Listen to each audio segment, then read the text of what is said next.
और आइए बात करते हैं बजट की। देश की अर्थव्यवस्था को नई रफ्तार देते हुए बजट 2026-27 में इंफ्रास्ट्रक्चर को मजबूत आधार बनाकर सरकार ने भविष्य की भारत गाथा का खाका पेश किया है, जिससे आम जन का जीवन तो आसान होगा ही, साथ ही देश विकसित भारत की ओर तेजी के साथ अग्रसर होता हुआ नजर आएगा।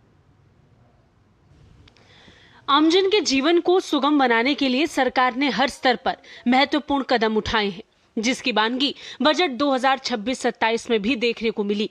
ये बजट केवल आंकड़ों का दस्तावेज नहीं, बल्कि भारत को विकसित राष्ट्र बनाने की मजबूत और महत्वपूर्ण रणनीति का खाका है। सड़कों, रेलवे, जलमार्गों और औद्योगिक गलियारों में सुधार करके आर्थिक विकास को तेज करना और निजी निवेश से लेकर सभी क्षेत्रों में व्यापक सुधार और विस्तार की झलक इस बजट में दिखाई देती है।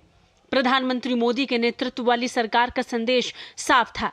देश के विकास की रफ्तार इंफ्रास्ट्रक्चर डेवलपमेंट से तय होगी, जिसके लिए कैपिटल एक्सपेंडिचर में इस बार 12,20,000 करोड़ का रिकॉर्ड प्रावधान किया गया, यानी जीडीपी का करीब 4.4% सीधे इंफ्रास्ट्रक्चर पर। यह न सिर्फ अभी तक का सबसे अधिक है, बल्कि पिछले वर्ष की तुलना में लगभग 10% ज्यादा है, जिसके जरिए आर्थिक विकास को गति मिलेगी, बड़े पैमाने पर रोजगार सृजन होगा और देश की उत्पादक क्षमता भी मजबूत होगी। इसके साथ ही बजट में 7 नए हाई स्पीड रेल कॉरिडोर की घोषणा की गई, जो देश के प्रमुख औद्योगिक और शहरी केंद्रों को जोड़ेंगे। इनमें Mumbai Pune rail corridor, Pune Hyderabad corridor, Hyderabad Chennai rail corridor, Hyderabad Bengaluru rail corridor, Chennai Bengaluru corridor, Delhi Varanasi rail corridor, Varanasi Siliguri rail corridor शामिल हैं। इनके जरिए जहां यात्रा समय में भारी कमी आएगी, वहीं व्यापार और पर्यटन को बढ़ावा मिलेगा, जिससे रोजगार के नए अवसर पैदा होंगे। इसके साथ साथ लॉजिस्टिक्स लागत को कम करने के लिए बजट में dedicated freight corridor, multi modal logistics hub और वेयर हाउसिंग नेटवर्क के विस्तार पर जोर दिया गया है। नए फ्रेट कॉरिडोर और राष्ट्रीय जलमार्गों के विकास से माल ढुलाई का सस्ता, तेज और पर्यावरण अनुकूल विकल्प उपलब्ध होगा। इससे मेक इन इंडिया और निर्यात आधारित उद्योगों को सीधा लाभ मिलेगा।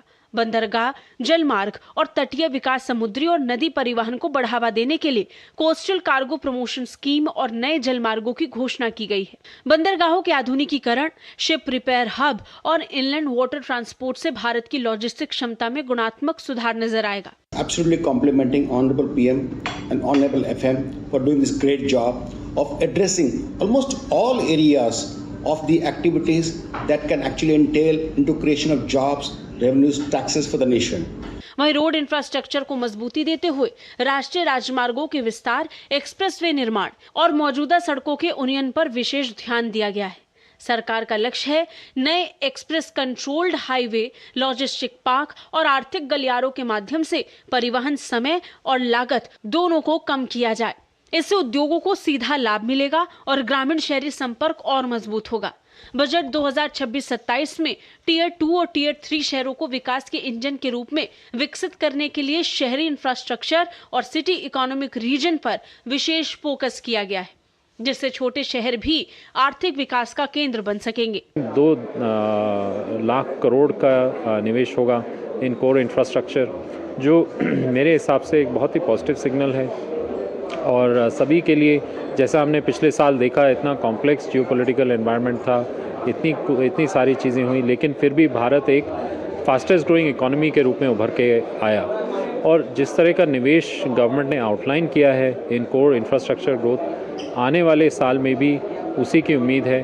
इंफ्रास्ट्रक्चर परियोजना में निजी निवेश को आकर्षित करने के लिए सरकार ने इंफ्रास्ट्रक्चर रिस्क गारंटी फंड की घोषणा की है, ताकि बैंकों और निवेशकों का भरोसा बढ़े और पीपीपी मॉडल को नई गति मिले।